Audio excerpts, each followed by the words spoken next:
Today I'm joined by Ibbotson's Bugg to talk to us about currency and interest rates. Brad, welcome. Good to be here. Now Brad, firstly, was the recent rate cut a surprise?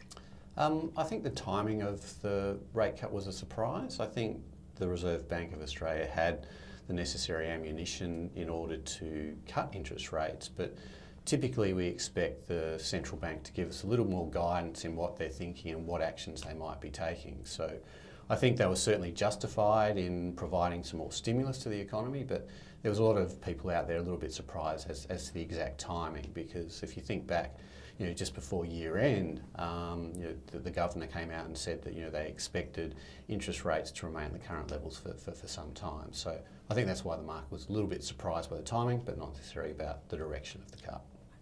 And of course, interest rates are quite low, but so are you expecting further rate cuts? Look, I think there is potential for further interest rates cuts. Now, in terms of the timing, I wouldn't be expecting those to come through in the coming months.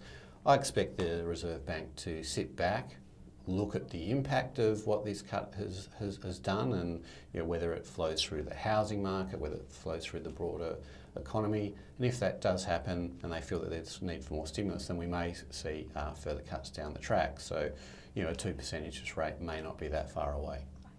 And now, Brad, being a bond manager, what are the implications of this rate cut on Australian bonds versus global bonds? Look, I think there's a number of impacts. First of all, I think the direction of this interest rate cut means that we're going to continue to have low interest rates here in Australia for some time yet. Now, I think that's going to be generally supportive of the Australian bond market, and relative to the rest of the world, I think that will place Australian bonds in a better position than other markets. I think other markets around the world, like the US and the UK, there's a real prospect of interest rates starting to increase over the next 12 to 18 months. And as that happens, that will see the bonds of the US, the UK start to underperform those of Australia. So in our own bond portfolios, we're continue to have a strong preference for Australian bonds over other global bonds. And the reason for that is not the interest rates that they offer, but the relative performance that they might offer against other markets. Now, Brad, let's talk about currency. Sure. And of course, the RBA governor has always tried to talk down the Australian dollar, and it was thought maybe this rate cut could put downward pressure, but that hasn't happened, or to that extent. So what's the reason for that? Look, I think you're right in saying that they have been trying to talk the dollar down.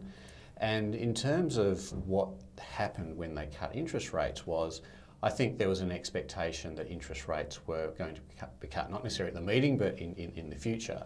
So in order for the currency to remain at the levels that it's now fallen to, the Reserve Bank was compelled to cut interest rates to meet the market's expectations. Because if you look at what's been happening around the rest of the world, other central banks have either been cutting rates or providing new stimulus in the form of additional quantitative easing. So in order to match the actions of those other central banks and keep the relativities between the Australian dollar and other currencies, they really needed to cut rates. So I think that's why, despite cutting rates, it stayed at levels rather than going back up. So what is your outlook for the mighty Australian dollar then, Brad? So look, I think we continue to see the Australian dollar as being overvalued. It's certainly not as overvalued as what it was when it was back at $1.10. And if you think of the dollar now being at 78 cents, it has fallen a long, long way. But I think in terms of interest rate differentials and purchasing power parity, other different measures, the Australian dollar still looks relatively overvalued versus what we would see as being a long-term fair value. So we're expecting it to fall further, but maybe not fall as quickly and as far as it has over the course of 2014.